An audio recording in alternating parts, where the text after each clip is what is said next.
Gentlemen, welcome back to MGTOW Money. Today's topic, separated with a 7-year-old daughter. Should I buy a home? A MGTOW asked. Before we get to that, let me, of course, sincerely thank the ongoing support from the Patreon investors in this channel. Men, see the video description today. Consider becoming a Patreon supporters. And Patreon investors in this channel, continue to send in those questions, concerns, comments you have regarding finance, things that are keeping you up at night, etc. Let's get to Patreon investor Jim's question. Now, men, unlike other channels, I am not going to sit here and read verbatim what the man has asked me. That's boring, frankly. I'm just going to tell you the gist of his question. His question is, he's separated, he has a 7-year-old daughter, and he wants to know if he should buy a home. And by the way, I'm going to make an assumption here, he's probably in his 30s. All right, let's start with some general observations from real estate about buying personal residential real estate. And by the way, I encourage you to see the video description. One of the most viewed videos that I've ever done is a video that I did very early on is regarding real estate. Again, see today's video description to a link to that video. All right. Especially in today's relatively highly valued markets, high price markets, I would say no. In general, today is not a good time to be putting new money into personal real estate, personal property. In particular, men, if you're a MGTOW, you have no children, and you're under 40, I would say absolutely don't do it in terms of thinking about buying a personal residence, buying a physical piece of property. You might be thinking, why? Because you are throwing away, you are wasting one of your most valuable assets. That asset that specifically I'm referencing is your mobility. I've mentioned this numerous times in the past. I cannot emphasize it enough. I highly recommend that you covet, that you cherish your ability to move. The United States, for example, is a large country. There are pockets of the United States, of course, that are doing extremely well economically, where in spite of the fact that you can get a relatively significantly high salary, the cost of living is not that high. I'm just going to mention 3 that come to mind immediately. Denver, Austin, Texas, Charlotte, North Carolina. You can get a substantially higher than average salary in those particular markets, and your cost of living is not that great. These are just ideas. But again, I can't emphasize enough, men, if you're under 40, you've got no children, and you're a MGTOW, don't buy a personal property. Don't buy a personal residence. You need to keep your ability to move, to be mobile, to go where the money is. See some of the prior videos that I've done regarding career plans, etc. Furthermore, I would highly recommend, again, about staying mobile, that you want to ensure that you're in relatively close proximity to wherever you're working. So you're going to want to avoid that 60 or 90-minute one-way commute that I've seen that other men have experienced, and it will literally nearly kill you. Living close to your physical work is a tremendous asset that's almost priceless. All right, next. If you choose to buy, you probably need to plan on owning it for 7 to 10 years to get a decent return on your money. This is especially true, again, in today's high-priced, relatively speaking, markets. Remember, men, there are no guarantees of capital gains. There are no certainties that the value of your property is going to rise in the future. And of course, it might decline as we saw in 2009, 10, 11, and 12. Next, remember, your personal residence is a liability. It is not an asset. I'm defining a liability as something that eats you.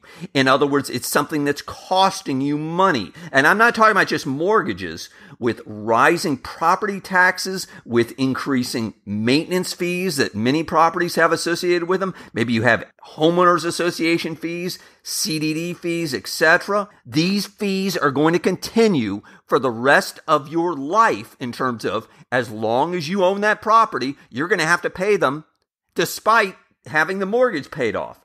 a good rule of thumb that you could use is anticipate that at least 4 to 5% of the property's value is going to have to be paid out in some form of taxes, maintenance, etc. So I'm just going to speak hypothetically. If I have a $100,000 property, I'm probably going to spend on an annual basis, excluding the mortgage, $4,000 to $5,000 per year. So I'm going to need a budget, excluding the mortgage, for $450 a month every single month. Again, as long as I hold that property. Now, what do I suggest for Patreon investor Jim in terms of what he should do?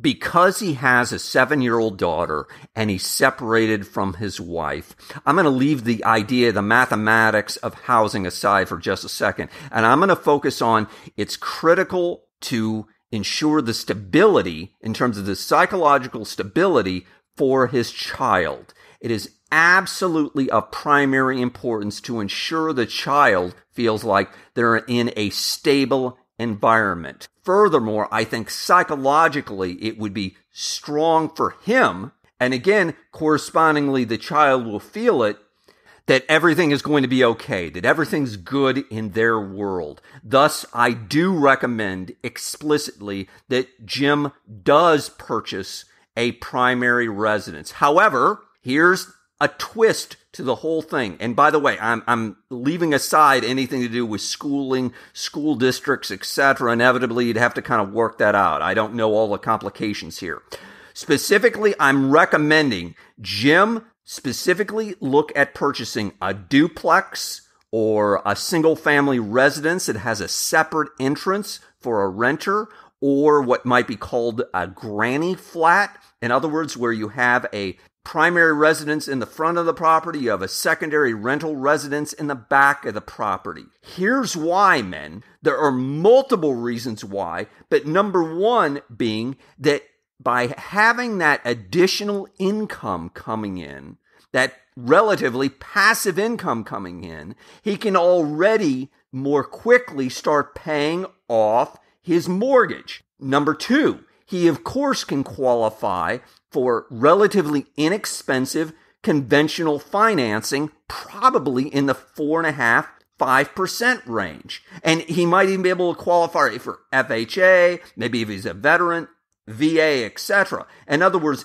he has all of his finance options in front of him, including if he purchases a duplex. Next, he can easily qualify for, I would hope, a 15-year mortgage. This is absolutely critical because with a 15-year mortgage, he can achieve what I think is a real triple win.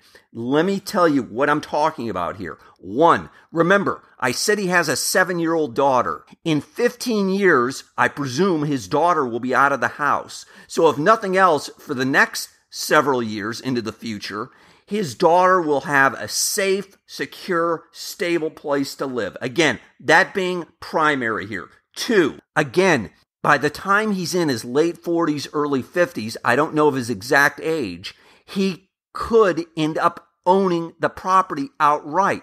So in other words, again, he can own his primary residence, be approximately 50 years old, and be mortgage free. That is unbelievable. That would put him in the top 1% of most people in the Western world. Thirdly, let's not forget, he has established a nice secondary side income, a passive income. So again, by achieving his child is now out of the house, he owns his residence outright, excluding the mortgage, of course, because the mortgage has been paid, and now he's got a solid passive income. This man, to me, has the high probability of achieving some degree of early retirement, certainly retiring by age 62. This would easily put him in the top 10, if nothing else, top 20% of his peer group. All right, let's quickly summarize here. For men with no children under 40 years old,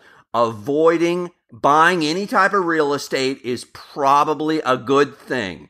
I've mentioned before the 4 no's. No wife, no kids, no pets, no debt. That's very consistent. Remember, men, you want to preserve your mobility, in my opinion. One of my best financial decisions was not buying any property, was not buying anything that wasn't easily movable until well into my early 40s. And I ended up purchasing multiple properties when I got into my 40s. However, I can assure you, it was a fantastic decision as I reflect back to postpone those decisions. For Jim, however, the circumstances are different. Thus, I think he has a great opportunity to make something out of what I presume is a very challenging situation that he finds himself in. He can achieve his primary residence with a supplemental rental income and provide his daughter with a tremendous stable lifestyle by looking at a duplex, single-family residence with a separate entrance, etc. Jim can be where most men want to be in their early to mid-50s and be looking at potentially early retirement, or if nothing else, just cutting back the hours, taking on part-time work, or just shifting into doing work that he's really passionate about. In other words, he can choose to live and be closer to the rich life he deserves. Men, hit the like button if you found this useful. As always, John Galt out.